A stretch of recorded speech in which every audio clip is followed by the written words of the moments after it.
girls who have nothing else going for them that manage to do very, very well. Yeah. Do you play chess? I'm okay at it. But if you look at the chessboard, right, the queen gets to jump all over the board, and the king has to move one square at a time, and I think that's done very purposefully.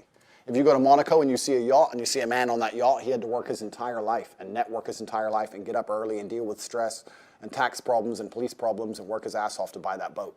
What did the girl have to do? The girl who's on that boat, the 19-year-old Ukrainian. She had to get a message on Instagram, boom.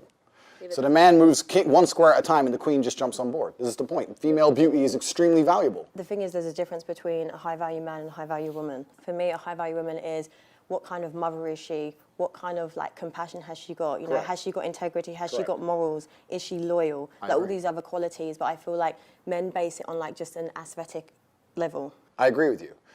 Okay, so they're going to have this back and forth. This is actually a better part of the conversation. And I like what he has to say about this. But I think what happens is she's trying to qualify what ought to be universally considered high value for women based on women find attractive in a man. Understanding a high value woman from her perspective is what she hopes that men will appreciate in women in general. What did she just say a minute ago? Well, she wants a guy who's, has integrity, has this, whatever. Now, Andrew, to his credit, comes in and says, he's got to have a capacity for violence, blah, blah, blah. But what she's doing here is she's trying to parry and repost with what she hopes that he will appreciate as being high value. If I meet a female, I would like her to be all those things, especially loyal. It's the most important thing for a female to be. Are you loyal? Mr. Loyal, man of God, we already talked about church.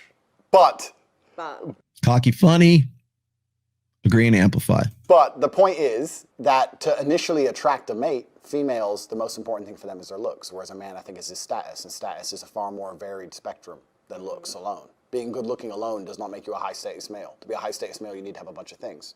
Initially, if you're Catch that, looks maxers, catch that, blue pill doomers, black pill doomers.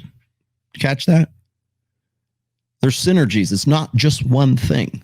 I laugh when I see these guys, like, even to this day, it's like guys talk about, well, my facial structure and architecture is not symmetrical, and therefore I'm going to have to get facial reconstructive surgery. I talked about this, by the way, with Dr. Oz, because Dr. Oz is a cosmetic surgeon. And it's tragic that this is like where guys' headspace is at, rather than thinking, okay, get in the gym, lose weight. That might be a better starting point for you.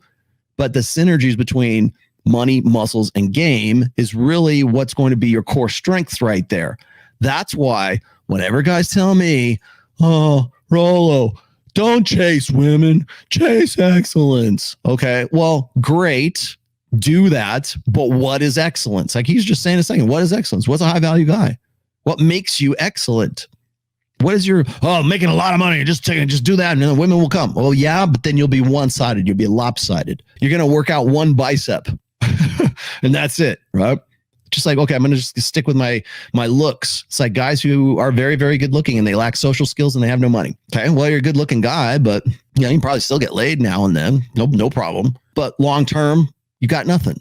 You got no, especially if you've got like a beta male outlook on life. That's why I keep saying you need to focus on all three. It's not about chasing. And whenever somebody says, "Oh, you're chasing women," well, it's not about chasing. It's about including women in that trifecta, right? It's about putting it all into synergistic motion, right? Into putting it together all at the same time. Now, do you want to focus on your business? Yeah. Especially if that's the weakest part of that triumvirate, yeah, then definitely. If you're fat, which is what most guys are, that's why we tell you get your fat ass in the gym. And that's where looks maxers are right. Get in the gym. I to this day, I just do not understand why all these guys who are quote unquote looks maxers or chin cells or black pill doomers or whatever, I don't understand why you haven't like converted yourself into like the most successful personal trainer on planet Earth by now. Because if that's your point, you ought to be making a ton of money in the gym. Like why would you not convert yourself into that? Well, because your mindset's screwed. That's why. Just pretty, you're going to get attention. Whereas a man, you need to have a bunch of things to just get attention. Do you understand? Do you agree with my point? Not always. Listen, there's men that are funny that aren't that attractive that can get attention. It's like an energy thing. I disagree. You disagree? I disagree. I know. If that were the case, then guys like Danny DeVito and let's see, who's a fat comedian these days? Like John Belushi, like John Candy. Those guys should have been swimming in top shelf. But Louis Anderson, they should be swimming in top shelf pussy. If that was the case, you would think that if it was just about humor, if that's all, oh, it's okay. I've seen guys who are very funny and very personality and they're very attractive, blah, blah, blah. Attractive. They are not arousing. Different. Way, way different.